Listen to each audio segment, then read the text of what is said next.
Hello, this is Dr. David Pomeroy, your host for ADHD Focus, the podcast that is out to counter the myth information out there about ADHD.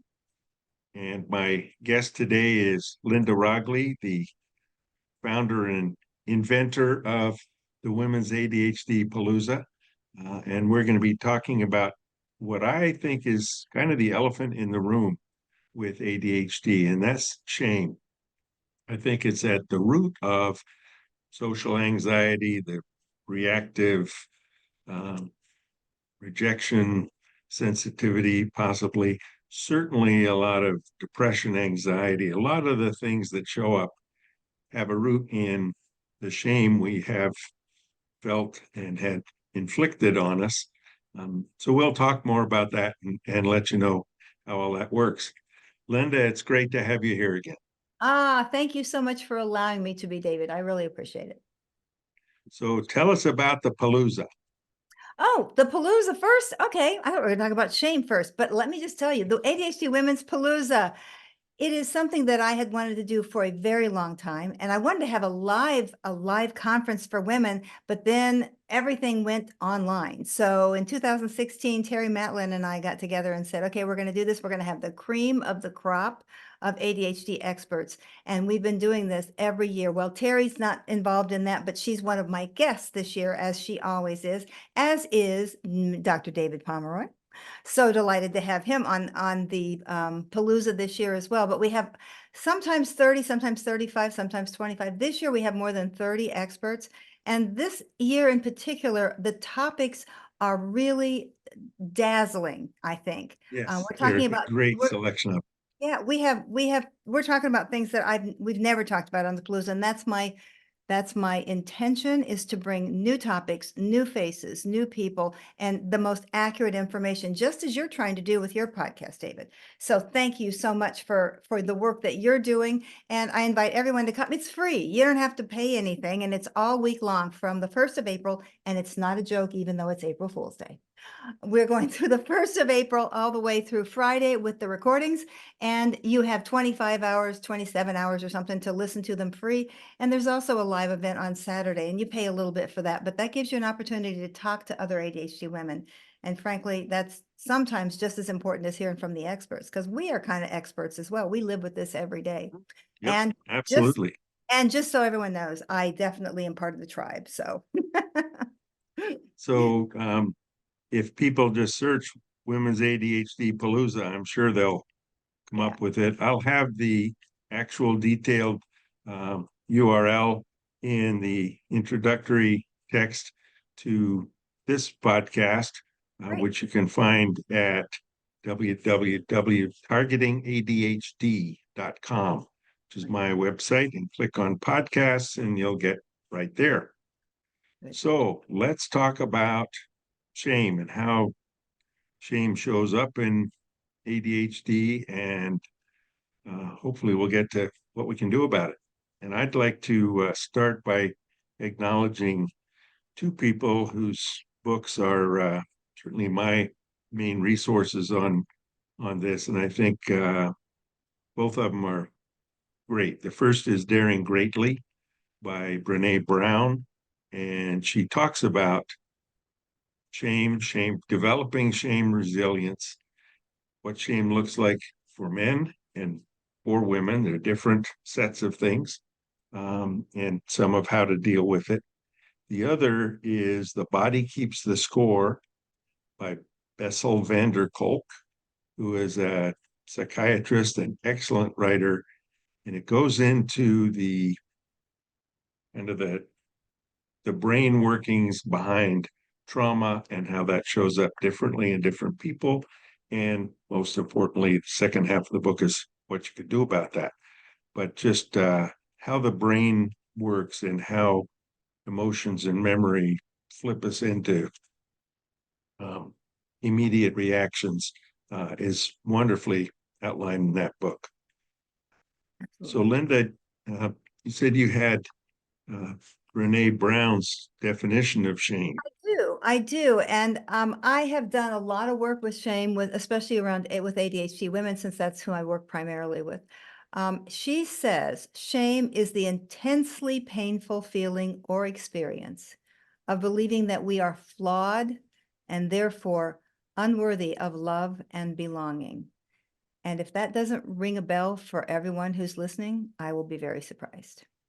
That piece Yes, about being flawed, and it's not just the ADHD. We believe that we are flawed. So what we're going to talk a little bit about again about the origins of shame and how early it sets in. And so go right ahead. Tell people the difference though between guilt. We talked about, shame and yeah, yeah, guilt. shame Guilt is one and thing. guilt, Yeah. because you can feel bad about having done something, and that's focused on what you did Mhm. was wrong, an issue, whatever.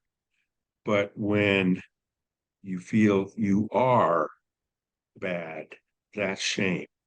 And I was thinking about that. Something I don't think parents necessarily trying to shame children, and it can just be in the words we use to say, you're a bad boy.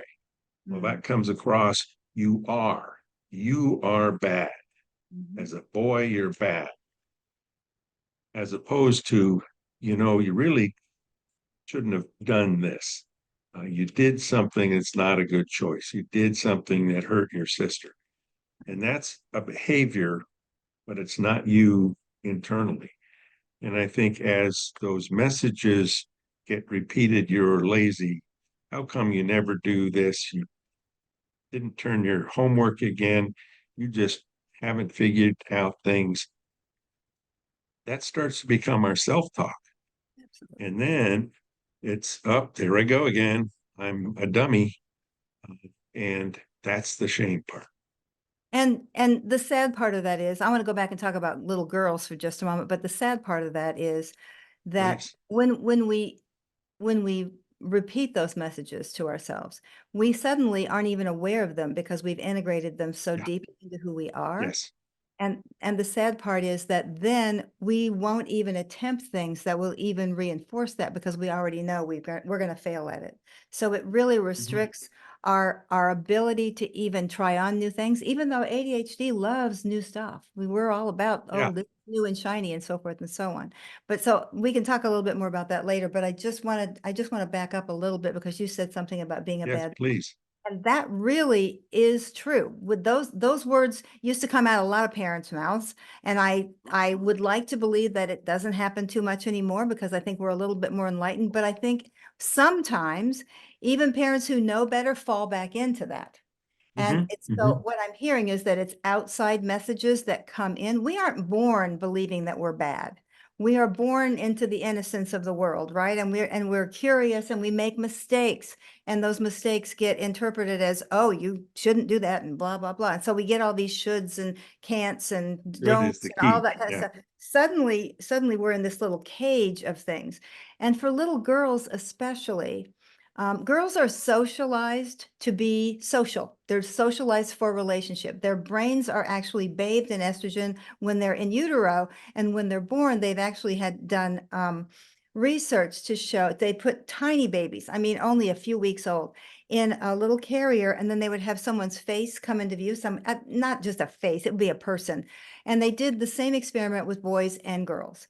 And what they found was that the girls locked onto that face and held the eye and the gaze, whereas boys would look briefly at the face, and then just kind of like, well, what's more interesting? They just weren't as socialized, which means that the way this ties into shame is that girls tend to pay a lot of attention to what other people look like and the expressions that they hold and the words that are used with them. So a little girl may do something that mom says is naughty, and she does it again and she does it again, or she does something else that gets piled on top of it. And eventually, just as David said, it really becomes, I didn't do something wrong. I am wrong. These girls will internalize that message, and then they get so attuned, their antenna are so sensitive to noticing that someone else is going to say something bad about them, that someone can just look at them sideways and suddenly Yes, they it's just the look. exactly. And what happens to girls, and I think this is true for boys as well, but maybe in a little bit different way, is that they, we've talked here about rejection sensitive dysphoria.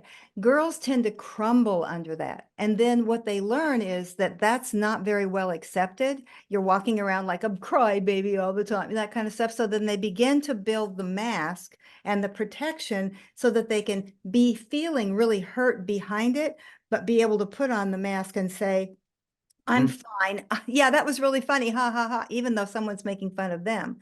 So it is actually a double whammy for girls, especially ADHD girls. And we haven't gotten into ADHD yet because ADHD, as we all know, who are on this podcast and paying attention to it, if we're paying attention, wink, wink, wink.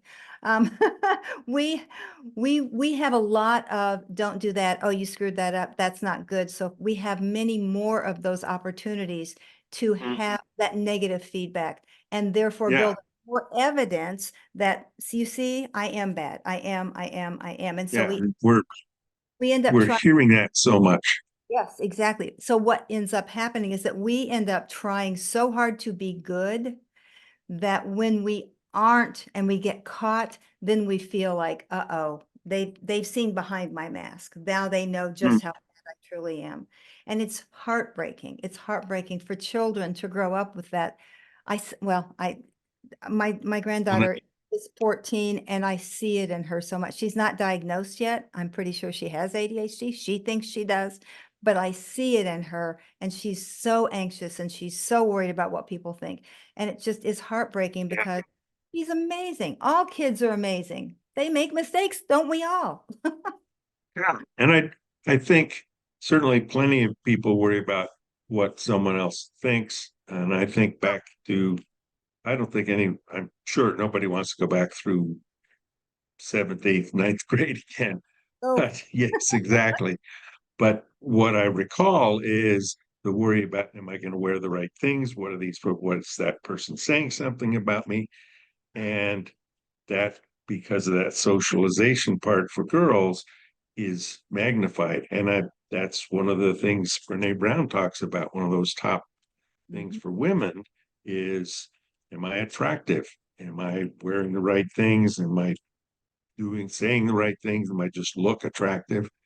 right. And that kind of message, I think, comes up with the the look, the visuals. And this is when, someone's saying, well, you're naughty. There's this Right. the look. I know there are times my father would look at me and I think, uh-oh, just stepped over line, pull back.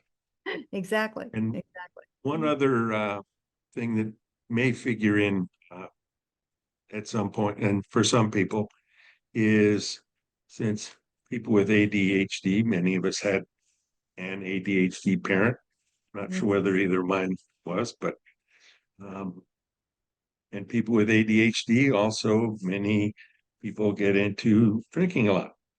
And I recall going to a conference given by another doc. It was about adult children of alcoholics. Yeah.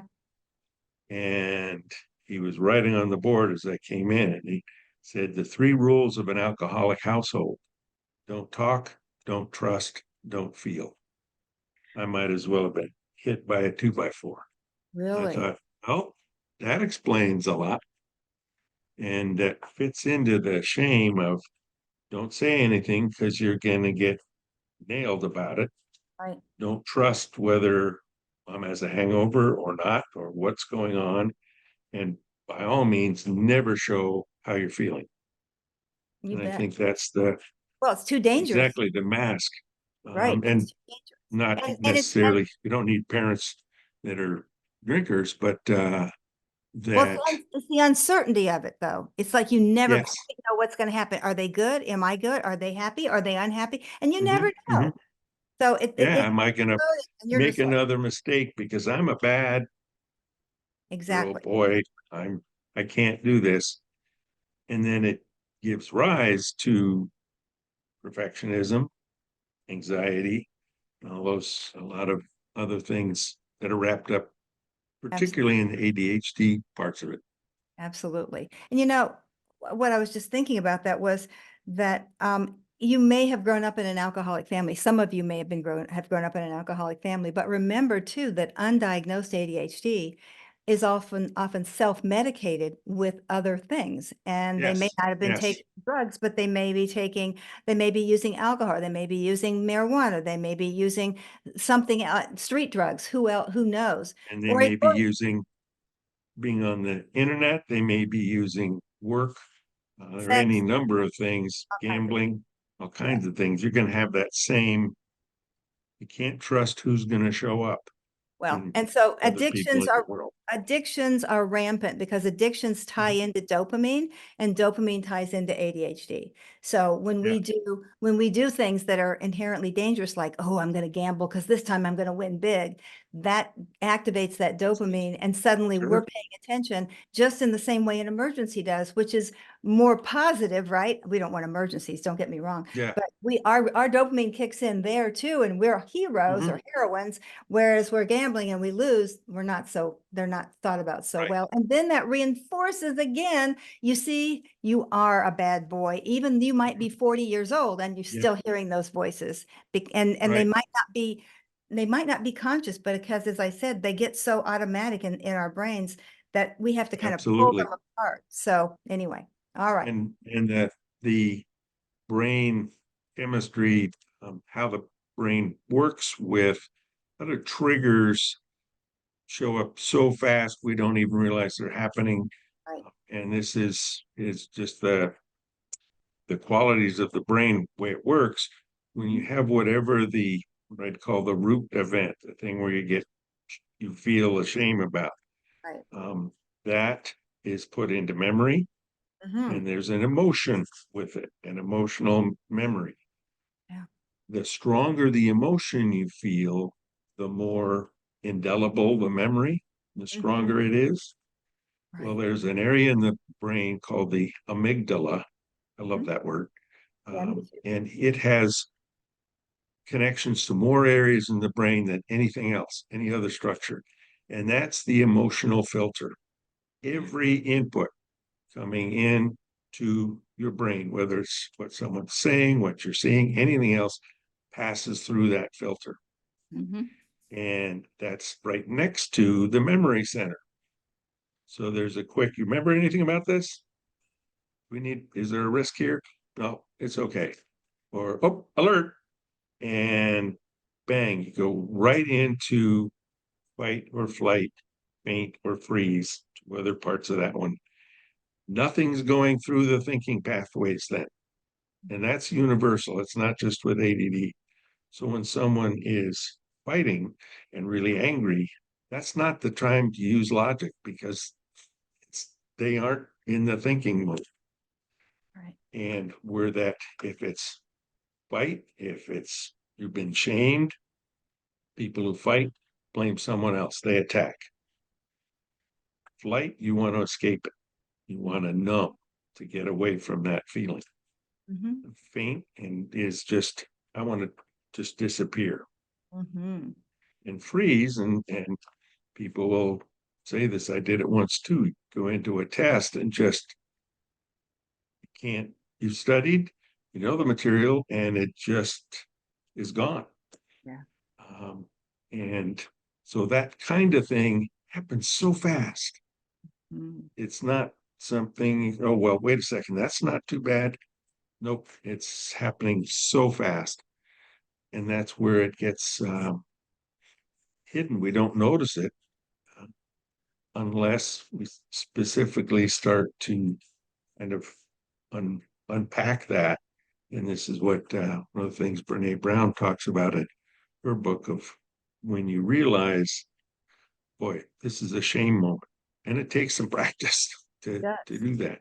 As soon as you hear yourself or someone else saying should, that's a real big clue that that's what's going on. Well, and the other messages that we often will hear in our brains and it's just normal is you idiot. What did you do that again? You are so dumb. Yep. Yep. They're going to be so pissed off at you because blah blah blah blah blah. It's Yep. all Yeah. that I'm so self-talk. dumb. Yeah, yeah, Hmm. yeah. And I actually just talked to a client this week and she said, I've decided I'm going to stop telling myself I'm an idiot. And I'm like, Yay, I'm so happy. Yes. But it's easy to say, it's not so easy to do. But at least it's the very basic, the twinkle of understanding. And then that becomes Yes. more about noticing and then paying attention to that. I love the fact that you mentioned the memory centers as well, because the more intense the event, emotional event, the more emotions attached to a memory, the stronger it is.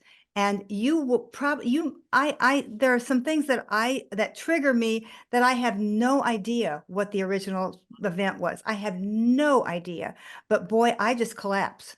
I'm on the floor sobbing, right? Like alone, just so to be clear, it's not Right. sympathy that I want. I want to be away from everyone because I don't want them to see me in this state, which is the ultimate piece of shame, is that I need to be shunned because Yep. I am certainly not worthy. And I have to say, David, that when you take this to an extreme and shame becomes that spiral, and we've heard about that a lot, but it just continues to feed on itself, it actually can get into self-harm. It can actually go all the way to not only Oh, depression, but it also can go to, I don't even belong in this world. So why right. why should I be in this world? So Should I I don't inflict myself on other people kind of thing? Exactly, Yeah. exactly. I am hurting those people by even being in their life. So, and we know that that's not true. We all have a Right. unique reason to be here. Otherwise, I worked with Jack Canfield a long time, and one of his favorite sayings was, we all were supposed to be here because guess what? We won the sperm race. We're supposed to be here, right? There you Think of go. the chances. Well, I think one of the things you just said can be something that's a clue in terms of awakening that awareness. When you hear yourself saying, I am an idiot, Yeah, I am so dumb.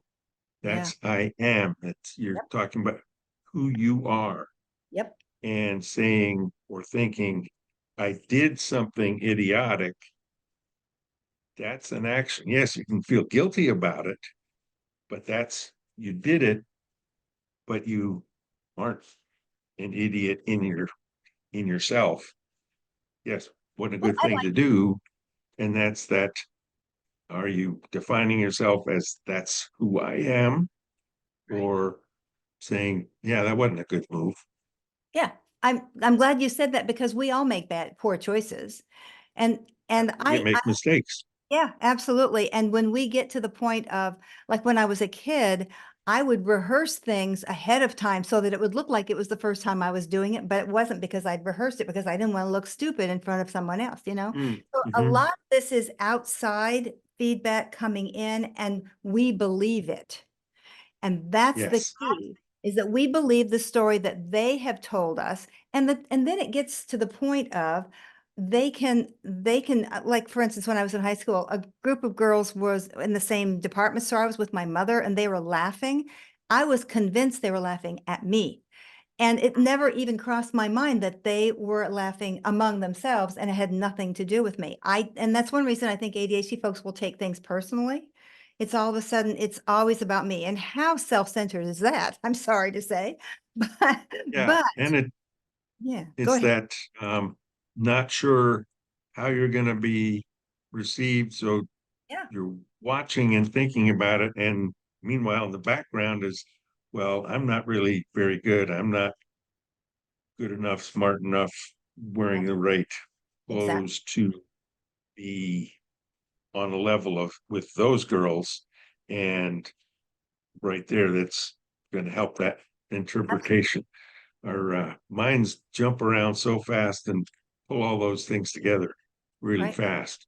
Exactly. So let's talk. I'm gonna change gears here for just a minute, and Yeah, please.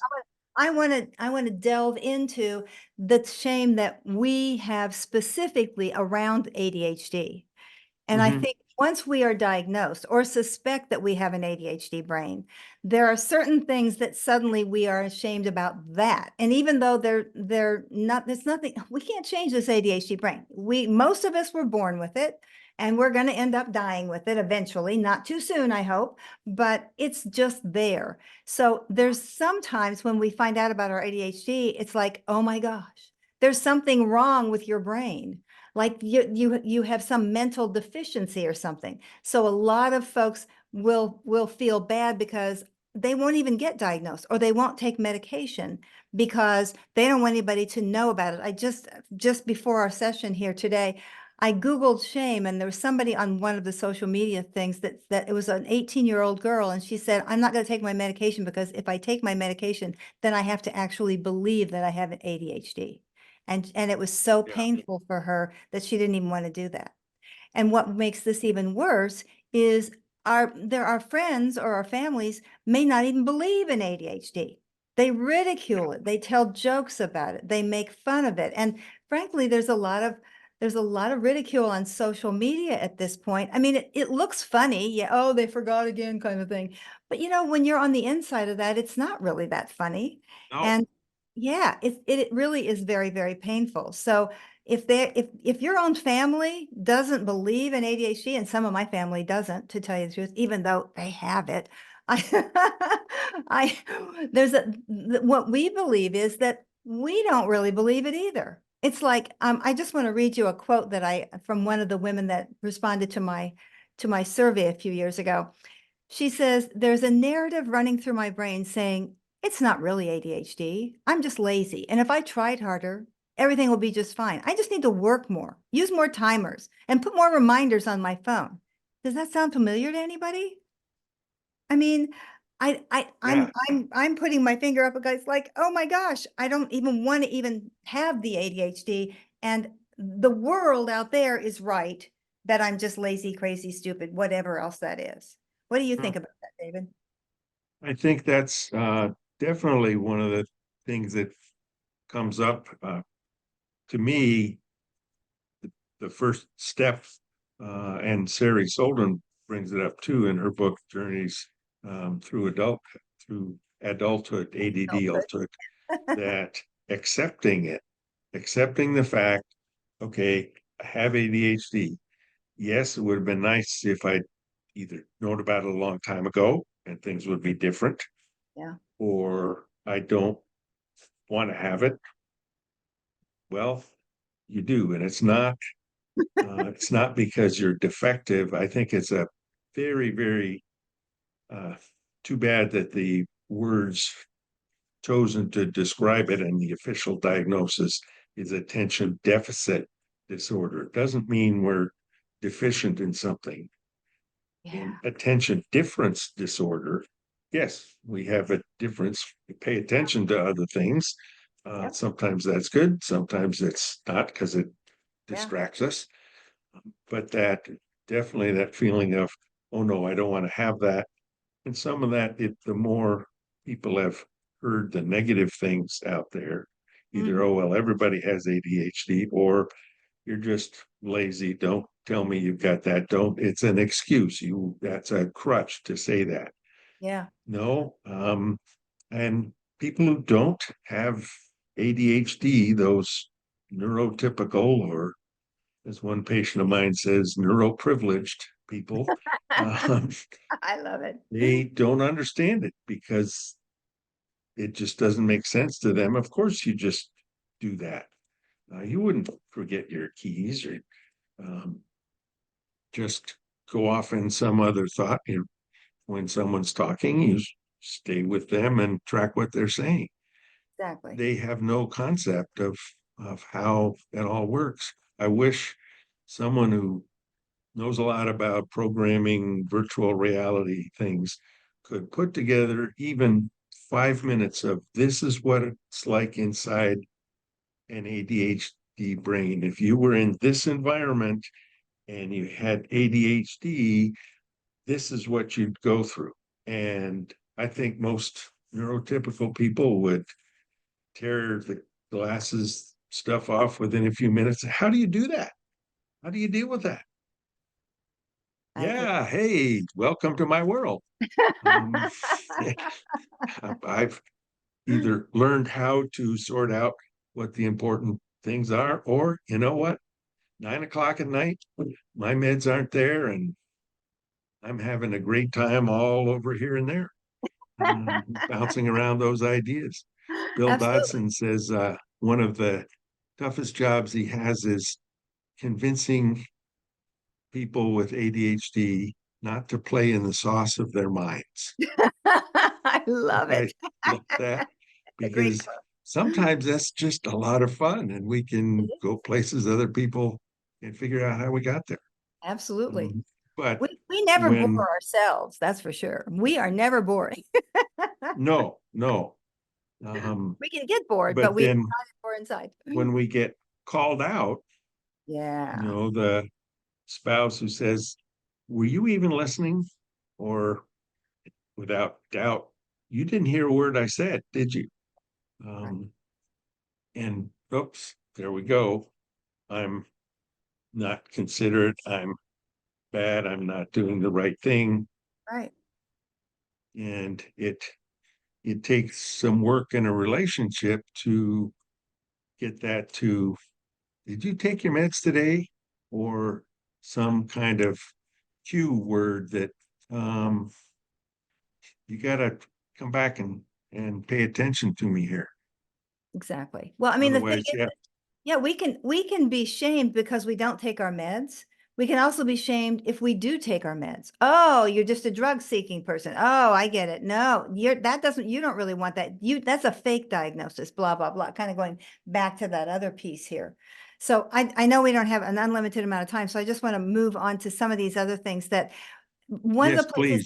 one of the places that ADHD shows up that is so devastating to us is at work because we get a job and we're so excited about it and we're in our first 90 days or whatever and we're really paying attention to it because it's all new and shiny, and then 6 months later it's kind of like we're coming in late or we're not meeting deadlines and all that stuff.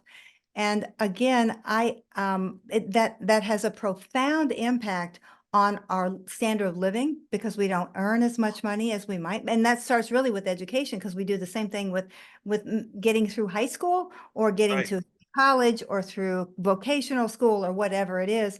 The woman that I had who was in that same survey said, I've constantly underachieved and I earn a mere pittance. I just haven't made my mark in the world. I always thought I would do something great, but I could never make it work. And she sinks into self-doubt and back to that shame again of not wanting to even tell Ever. people what she does for a living. I don't want to tell Hmm. people. I don't want to tell people that I'm just a fill in the blank. And that is profoundly important because at least in the Western world, a lot of emphasis is put on who you are is what you do kind of thing, Yeah, right? exactly. So Exactly. so we kind of fall behind like, oh, well, all the other people in my class are over there doing this, right? They've got a retirement account. I can't even get, barely make my salary. Well, I can barely make ends meet in the salary kind of thing. So Mhm. anyway, and that is difficult too. And I know I'm kind of stringing these all together, but it's difficult because we also tend to overspend because of the impulsivity, or Mhm. because I think it's not just impulsivity. I think it is restricting ourselves so much that we just say, "Ah, I'm done. I just want to spend Yep. some money. This I is, just want to buy yeah, that computer." And it's not this impulsive. I deserve to Serve it. have something um Yes. that to do what I want. Absolutely, absolutely. Another issue that came up in the survey that I was talking about, and this survey is for ADHD women 40 and better, so it doesn't include men, but I suspect that these issues are similar for men as well. This one is about lying. This person said, I lie about situations that are too difficult to face. I lie about mistakes, and then people don't trust me. I always feel like a bad person for my ADD failures and my inability to be truthful about them. So we lie to kind of get out of the little white lie kind of thing. That's But then that's the we flight feel away from shame. You're nope, exactly. it wasn't me. Mhm. Exactly, exactly.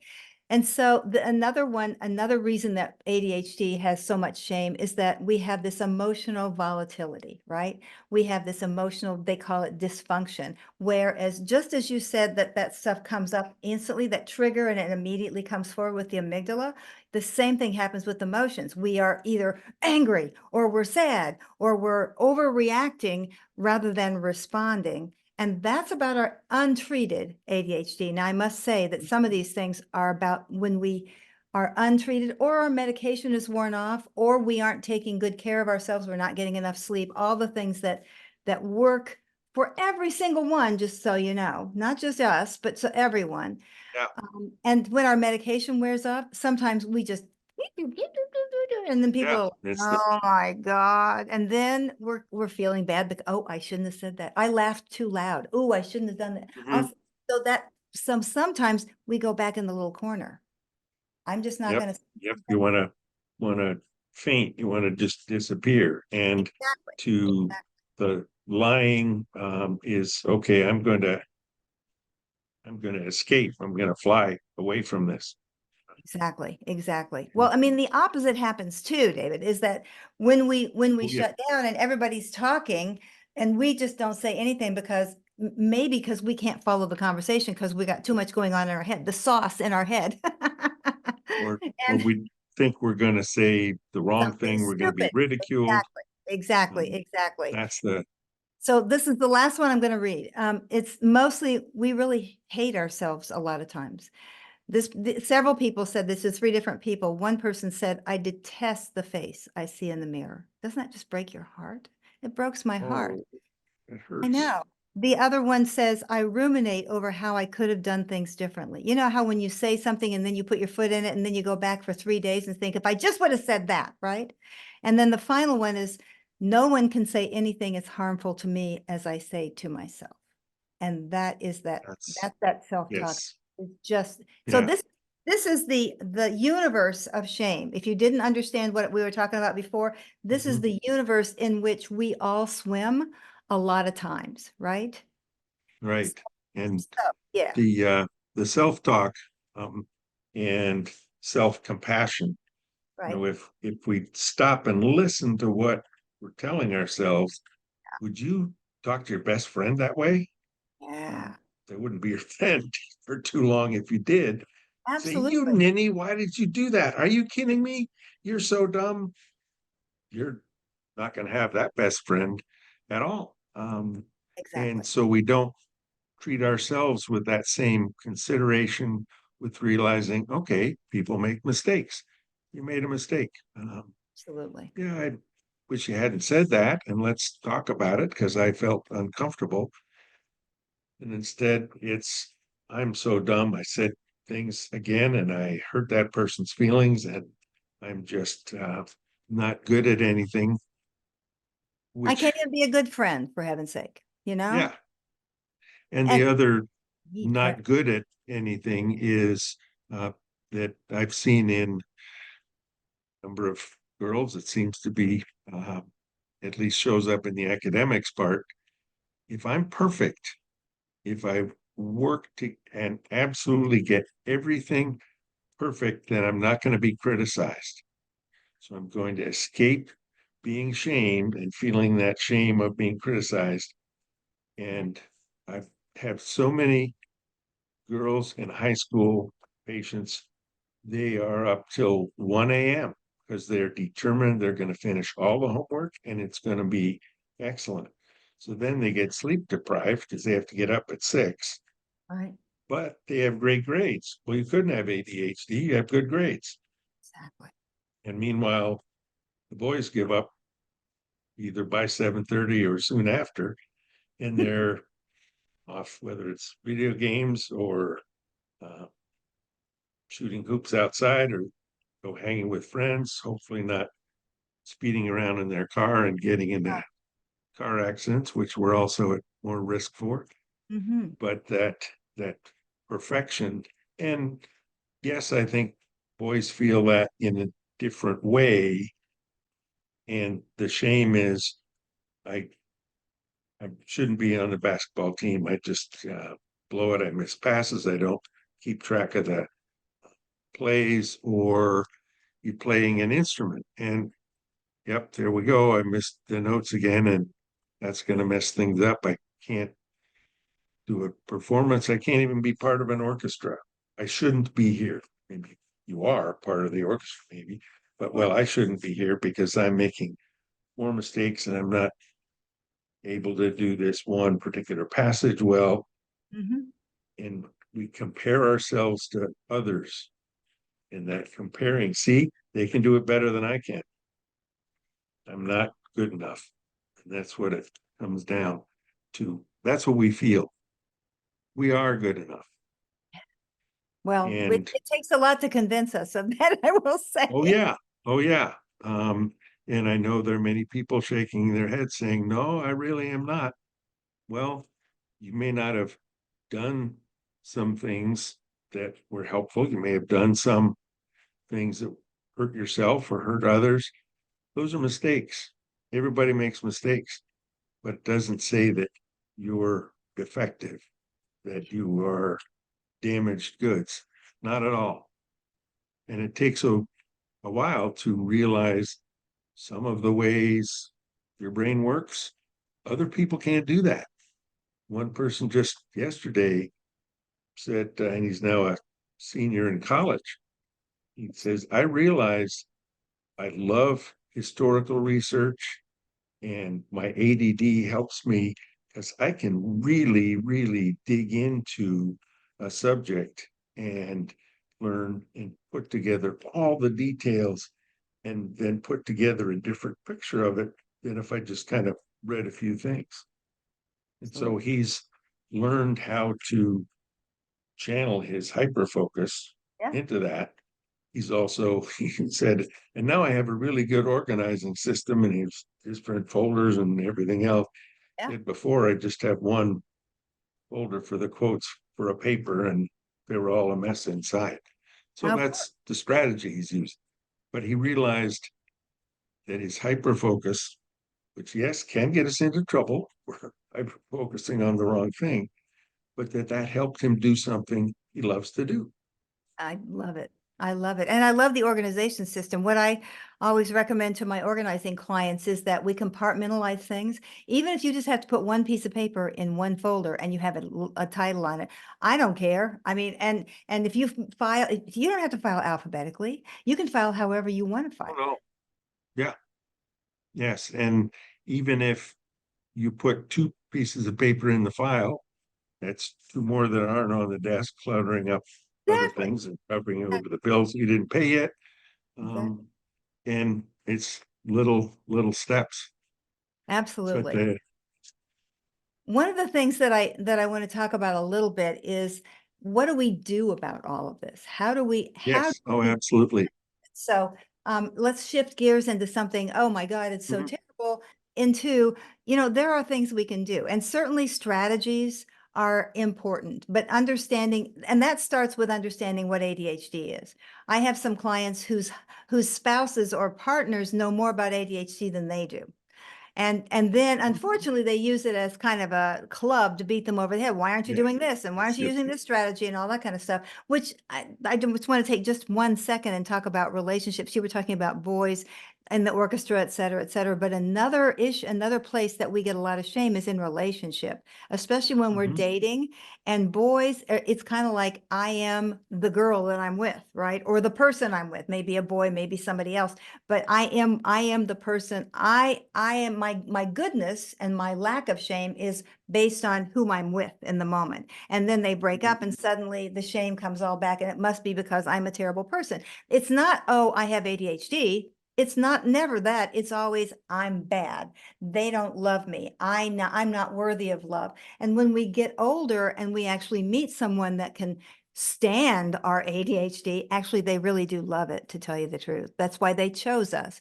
We get into a relationship, and then sometimes the shaming comes after that. I do, or we move in together, or that kind of stuff.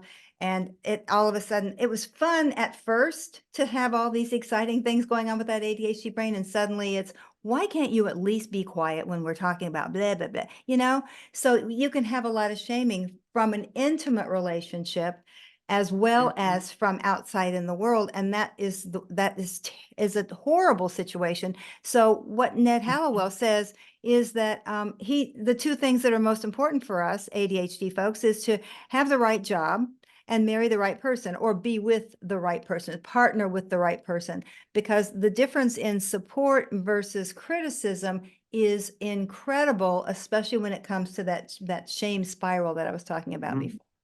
So first of all, Yes, and so understanding about ADHD in general is important, but it's equally important to know how your ADHD manifests. And you're like, oh, well, of course I mhm, know how it manifests. I'm always late, and that's how it manifests. But not everybody with ADHD is late, and not everybody has the mhm, certain thing. So mhm. it's that unique finger footprint or thumbprint Yeah, that is they're exactly you. everybody's got their own flavor, um, and a heck of a lot Absolutely. more flavors than Baskin Robbins. There are a lot more than And 31 more than flavors of 31, us. right, exactly. But I just have to be, you have to be clear here. Learning about ADHD and paying attention to your ADHD doesn't translate to, okay, then if I can fix it, then I won't be ashamed. That's not what this is about. Yeah, And you and said that's that, where yeah, the that neurologic thing that happens so fast, that is the we're telling ourselves, we're hearing, I'm bad, I'm always late, those kinds of things. right. And if we little by little can hear myself saying, I should have, wait a minute, Uh, should, somewhere there's shame in there. yeah. And we can learn to little things that may be harder, but learn to identify the body feeling we have when Mhm. we're ashamed. Right. And one thing that Brene Brown said, first, shame, name it, but when she's first identifies that, to just say pain, pain, Mm, pain, pain, which names the fact that, yes, that's what I'm feeling, pain. It hurts to feel this way. exactly. And then talk to someone you trust about it. And that's where um, a friend, spouse, partner who isn't going to criticize, is not going to judge, they're going to listen Yeah. and say that must not feel good. That must be really tough to go through. Yeah. They're going to tell you what you should have done differently or Hmm. how you might do it better next time. Just going to be able to listen. And that helps get it out there. And something that she mentioned, I hadn't known about. I think it's great. Writing for 15 or 20 minutes a day, even 3 or 4 days, has a positive effect in reducing the impact of that and making a big difference in terms of getting it out there and getting it out of you. So And that's, so what are you you can writing about? understand Okay, David. So you're where, writing about that shame event and what you're okay, feeling got it. Okay, and cool. identifying, yeah, I say I should have done this. Yeah. What am I ashamed of? What's going on here? And it doesn't have to be, a PhD dissertation. It doesn't have to be anything. Write what occurs to you. And if it doesn't make sense to anyone else, it doesn't have to. They don't need to read It's it. just, They shouldn't be reading it. no, you're just putting down whatever comes up in the feeling, and you may end up writing about something that happened when you were 14. Yeah, Um, absolutely. well, that's some of the connections that are in there. So you Yeah, can discover some of the background of. absolutely. I just found this other quote from another person who said, if I forget to put my glasses on and trip over something, I don't think I'm a clumsy idiot. I just realize I have a problem in the vision category and I need to use whatever help I can get, in this case, glasses, to deal with it. The same is true for our ADHD. We need to use whatever we Mhm, can to deal with it. And in this case, you're mentioning having help from someone else. I think that makes the mhm, isolation of ADHD or any other condition is what makes it worse. It amplifies it because we only have mhm. ourselves to reflect back, and we're reflecting back things that may or may not be accurate. So the story that we're Yes. making up about it may not be true, and usually isn't when we fall into this kind of, I'm bad, I hate myself, I don't want to look at myself in the mirror, all that kind of good stuff. Yes. So And I go ahead. go ahead. No, I'm gonna switch topics here. I'm gonna talk about taking responsibility instead of blame. Okay, great. All right. So what I used to believe in my ADHD brain is that there was win or lose. I didn't Mhm, like the word compromise. It's like it's either right or it's wrong. It's that black and white thinking that many of us mhm, have. But I didn't understand that if something went wrong and I was involved in it, then I had to take all the blame. Like if there's blame in the room, mm, I walk in the room, I get all of it, right? If there's anything happen, it's all my fault, right? And mhm, what I finally realized through a heck of a lot of therapy was that there's a difference between taking blame and taking responsibility. So I just jotted down some of these things. The blame, it's all my fault. Or sometimes it can be, it's more like blame someone else. It's not my fault. I didn't do it kind of thing. yeah, And it's mhm, basically two sides of the same coin. Responsibility is something like, I understand that you're really angry that I'm late today. That's taking responsibility. You understand what that person is upset about, and you say, and it's still saying, I'm late today. That, and then the follow-up to that is, it can be something like, what can I do to make this different? Well, you can just get here on time the next time. I got that. And what you know is that sometimes I do have trouble getting here. So is there a possibility of we could work out a different schedule for me? And they may say no. I mean, you don't always get what you ask for heaven's sake. We're not little kids saying, I want this. But we can actually, I hate the word negotiate too, but we can negotiate so that we take responsibility for our part of it. That's the thing, is that I used to take 200% responsibility for everything that happened, the blame actually. And what I know is that it's 50-50. Maybe the requirement to be in at 6:15 in the morning is that's just not the right place for you to be. So maybe you just need to be in a different job, or maybe it's everybody's late, and maybe it's unrealistic for everyone. And it's not that you can say, well, you need to change it then. That's not what this is. It's like, it's humility, and it's also not pat in hand. Okay, I'll do better. yeah. And That's a totally different thing too.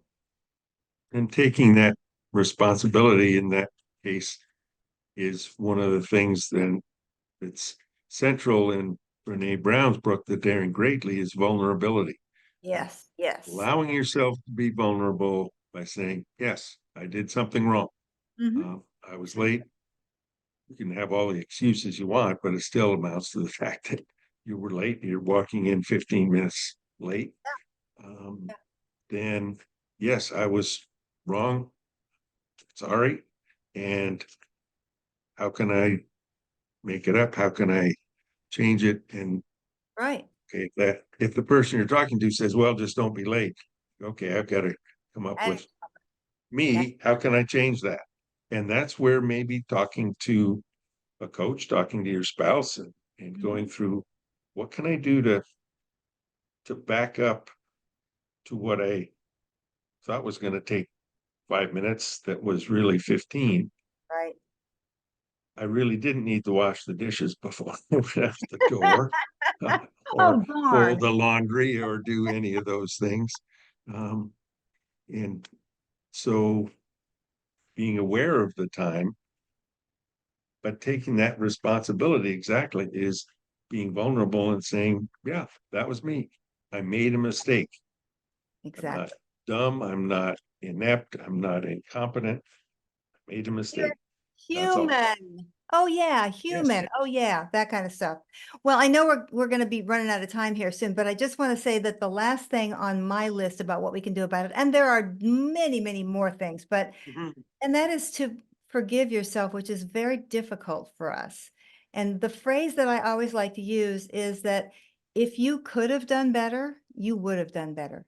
You're not making these mistakes on purpose just to make yourself look bad and fall into a shame spiral. That's not what's happening here. If you and that's not to say, well, then I should have done better. I should have. No, you would have done better if you've been able to, given the circumstances that you were in that moment. This was the best you could do.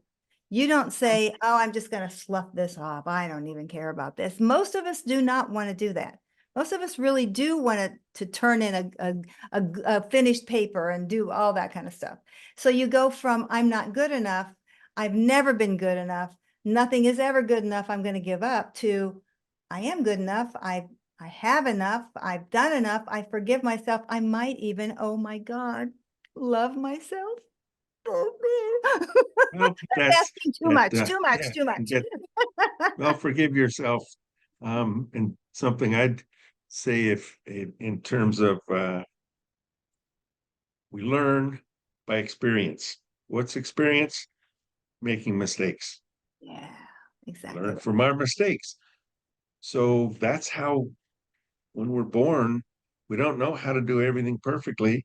And you try one way and that doesn't work. Okay, you made a mistake. Right. Thomas Edison was asked, you tried 1,000 times to make a light bulb and it took you all that time. Did it bother you made all that mistakes? He said, no, I just learned 999 ways that didn't work. Exactly. Learn Exactly. something. Wasn't a mistake. Okay, I know that doesn't work. Let's go to the Try next step. something different. Exactly. Exactly. I love that. Before we go though, you talked something before we got started about micro moments of shame. Can you talk a little Yes, bit about those before we go today? sure. So those are the things that you're walking by and the laundry isn't full. Or you go to put the laundry in the washing machine and the stuff that you washed 2 days ago is still in there and you haven't put that in the dryer. So yeah. Or you're going upstairs and this thing you left on the foot of the stairs to take up, you didn't pick it up. Maybe you didn't see it on the way up. On the way down, you see it. I was going to do that. Mm, Those little reminders that I should have done that. I was, and right. I didn't. So I failed. Yeah. Yeah, you just get something else on your mind. Great. You'll be going upstairs another time. Yes, I Um, guarantee it. and Well, maybe instead of putting it on the bottom step, because you're looking up here as you go up, put it on the fourth step when it's problem right there. solving. Woohoo, I love problem. We are It's, so good at problem solving. So all we need to do is apply it to us, right? We are yes. brilliant. We truly are brilliant. And I don't care what your IQ is. I don't care what your creativity. We are brilliant problem solvers, no matter what. And that's because we Mhm. have all that sauce going around. That's I'm right. gonna keep That's that in right. So we need to solve the problem for my sound engineer by saying, it's been wonderful to talk with you, Linda. And I hope everybody listening and watching has had a chance to learn some of the ways shame shows up for those of us with ADHD and what we can do about it. Because mind. there are ways to change. This show, this podcast, will be aired next week, and you can find it on my website, targetingadhd.com. It is also on Spotify and Apple podcasts, as well as streaming on Roku and Fire Stick. When my producer said she was so happy she got a contract with them, I said, great, what's that? Because I don't know what Roku is and I don't have a Fire Stick. So this is Dr. David Pomeroy, and I very much appreciate Linda Roggli being with me today. Been wonderful. And we shall see you another time. And meanwhile, don't forget to register for the Palooza coming up.